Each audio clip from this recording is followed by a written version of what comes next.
Welcome to Patricia Sheridan's Breakfast With, the Pittsburgh Post-Gazette's weekly Q&A with the people behind the headlines. Today I talk with Clay Aiken. He came in second on the second season of American Idol, but that just propelled him to number one among his fans. It's been 8 years since he was discovered on the popular television program, and in that time the 32-year-old came out as a gay man, became a dad, and has starred on Broadway in Monty Python's Spamalot. His memoir, Learning to Sing, was published in 2004 and was a New York Times bestseller. Currently, Mr. Aiken is on the Tried and True concert tour. He talks about being romantic or not, what it was like being discovered on Idol, how fame initially changed him, and learning to be comfortable with making mistakes. And so much more.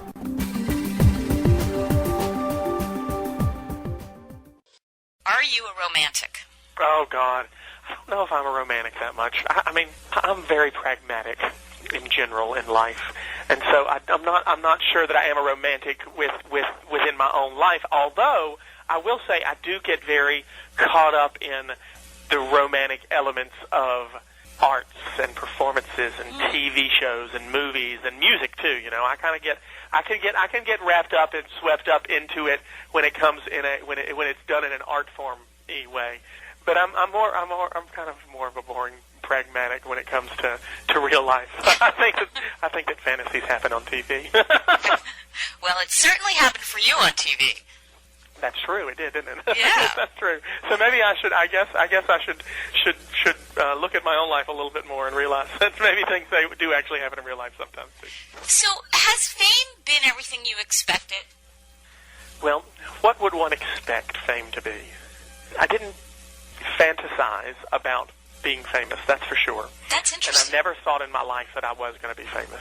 I never thought I wanted to be famous, and some days I still think I don't want to be. So I don't know that I had any preconceived notions as to what fame was going to be. I mean, limos and parties and whatnot, that's not really what it looks like. Most of the time I'm boring anyway. I don't know that I knew what to expect when I auditioned for Idol. I don't know that I knew what to expect when it was over. I have been surprised regularly, and I still find myself thinking, what is going on in my life? And it's been 8 years now. Wow. So I probably would answer that, no, it hasn't been what I expected, because A, I'm always surprised, and B, because I really didn't have any expectations. Do you think obviously in physical ways it changed you because you have all these people around you now that weren't in your life, but emotionally did it change you in any way? Initially, probably so. Initially, I think it probably made me a little more jaded, unfortunately, at the very beginning, just because, when so much of your life changes so quickly, you have to become a little more you become a little more. I just watched Oprah talk about her brand new sister the other day, or the sister she just found, and I thought to myself, God, what an amazingly huge change in your life. And I'm sure in her position you have to wonder what people, there's so many questions that get asked when things change in your life right away. And so automatically I was jaded a little bit. I will say though that after 8 years of kind of doing it, it is just like it becomes the new normal. Yes. I don't think I'm jaded anymore. I don't think that I'm horribly skeptical. I think I'm wiser. I would say that I'm still somewhat cautious, but I think that I've got a little bit of a wisdom that I wouldn't have gotten had I not done this job.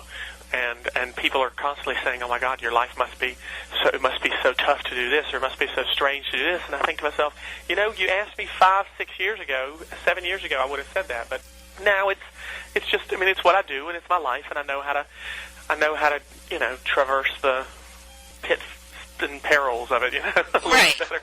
And I imagine after all these years now that certain aspects have gotten kind of back to normal. Maybe in your own hometown you can go around a little bit more easily. And Oh yeah. I kind of cherish. I don't love being stared at and pointed at and whispered about, and I hate that. But I do appreciate being able to go in and and not be, and if people notice me, it's just like, oh, there's Clay, and that's kind of nice. Now, I've asked other singers this, but what goes through your mind when you sing a song night after night on tour? Sometimes I think about the song lyrics. I would be lying if I said that every night I listen to the lyrics and I think to myself, oh, what are what does this mean and how am I feeling? No, I'm lying. That would be a lie. Sometimes I'm looking at somebody in the audience and thinking, oh, my Lord, what are they wearing? Or, what am I going to have for dinner? Or, oh, my God, I have a wedgie. Everything goes through my head except for the songs. When you sing them, it's like muscle memory.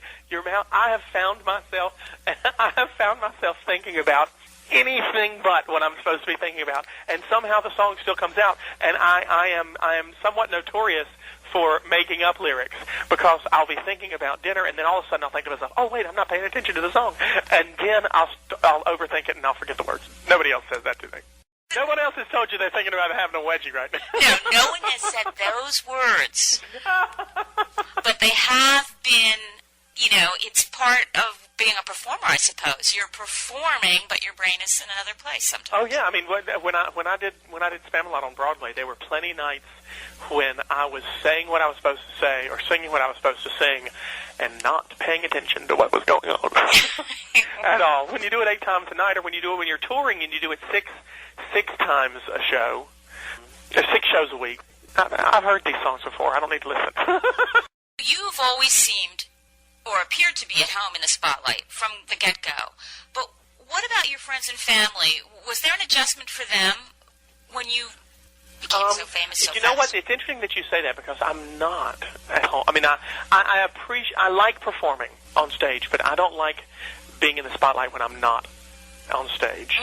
If I'm performing, if I'm doing a show, if I'm doing a TV thing, whatever, I enjoy it. I appreciate it. I can get into it, but as soon as the camera goes off or the lights go, the curtain comes down, I'm almost reclusive. It's kind of pitiful and sad.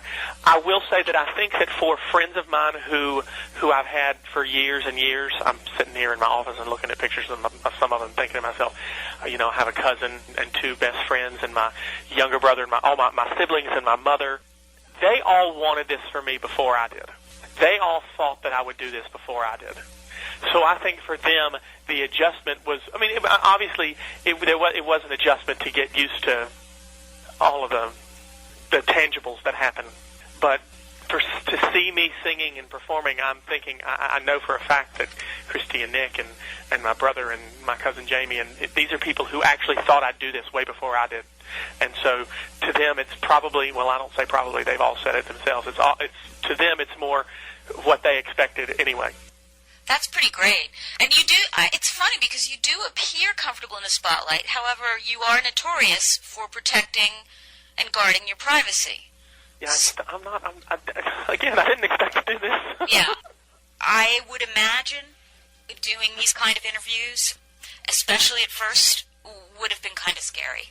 Oh, yeah. Usually, towards the very beginning, well, forget the very beginning. Even halfway through it, about 4 years ago, I would get onto the phone and say, and constantly be worried about what the next question was going to be, or constantly be worried about what I was going to say would be interpreted. And like I said, with every job, how long have you done yours? You kind of know what to do, and you just kind of get into a comfortable place with it where, I realize in life I'm going to mess up. Right. Plenty of times now.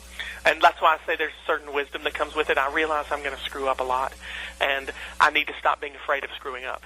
I need to stop being afraid of that. If something happens in an interview now, whereas 5 years ago I would have been like, oh, no. Now, I just say, I'm not talking about that next. And I don't care. Last question. Yep. Last year, bullying in school in general, and anti-gay bullying in particular, was getting lots of media attention. Sadly, because of several students, their deaths resulting in the bullying. And I understand you went to D.C. for a briefing on this. Is that true? Well, I went to D.C. with GLSEN to kind of, not for a briefing so much as to announce, to unveil a bill that Senator Franken and Senator Casey, your own senator, had presented to help stop bullying, to kind of put into the federal guidelines against bullying, to make sure sexual orientation was included in that, because a lot of times, in schools, a lot of states, a lot of statutes say these school systems are very much against we do not condone bullying on the basis of race, religion, creed, national origin, etc., but sexual orientation, gender identity were not included in those. So teachers were not empowered to stop it, to saying, cut this out. And so I kind of went to be a part of talking about the importance of that. I got bullied plenty. Hell, I still get bullied. Well, well, those bullies can look at you now on stage. Yeah, and they still bully me. Some of your peers, some of the media, the press doesn't have a problem bullying me either. We live in a society now where it's just okay. It's much more accepted, whether it be comedians who make it okay to pick on people because they make it funny, or the message boards or comments on a news article. People will comment, and since there's anonymity involved, people can say the nastiest things. I'm singing for the NHL All-Star game on Sunday, which I know is a very odd choice, but it's in Raleigh, and I'm a Raleigh guy. That's great. So it makes a little bit of sense, but I know it's a little bit of an odd choice. But my mom sent me an article about it, and I happened to glimpse at it. I usually don't look at that type of things. But and I look at the comments below, and some of them are just nasty. I because know. people are, they don't have to say who they are. But then I look at, I thought just out of curiosity, let me go look at some other things. And other celebrities. People don't comment nice things, It's Christina Aguilera is cowardice. singing the national anthem for the Super Bowl, and of course it's just people are trashing her, and I'm like to myself, why would you trash Christina Aguilera? She's extremely talented. She's beautiful. I mean, seriously, people just only want to be mean, and I think that it was great that there was a lot of exposure given to bullying in the news. It was horrible that it came about the way that it did, and I think people would be remiss to actually believe that there was just a lot of bullying and there were a lot of gay young men and women committing suicide only last year. It's been happening for years and years. For whatever reason, the media paid attention to it. I think it's important that people pay attention to it, but I would also think people would be remiss to believe that since it's not being talked about in the media as much, it's not happening anymore, because it still is. It happens everywhere. We kind of have. Unfortunately, there's been so many wonderful things the internet has brought us, but there have been a few things that have made it such a fast-paced 24-hour news cycle. I'm sure has changed your job immensely. Mm-hmm. But it also has there have been plenty of ways that people can bully, and you think about a lot of these. I mean, Tyler Clementi, it was a website. They posted this video on the internet, and kids who get cyberbullied all the time. And I think there needs to be more attention drawn to that type of thing too. We just need, as a people, to stop being jerks. So it's nice to get somebody who has different questions. So Thanks, Clay. I appreciate that. Well, we appreciate it also. Thanks for listening. For more conversations, check the pages of Monday's Pittsburgh Post-Gazette or visit postgazette.com, the area's most visited website. While there, you'll be able to access the Post-Gazette's slate of other weekly podcasts on TV, the movies, food, technology, and other topics. If you have comments or suggestions, send email to here and now at post-gazette.com. I'm Patricia Sheridan.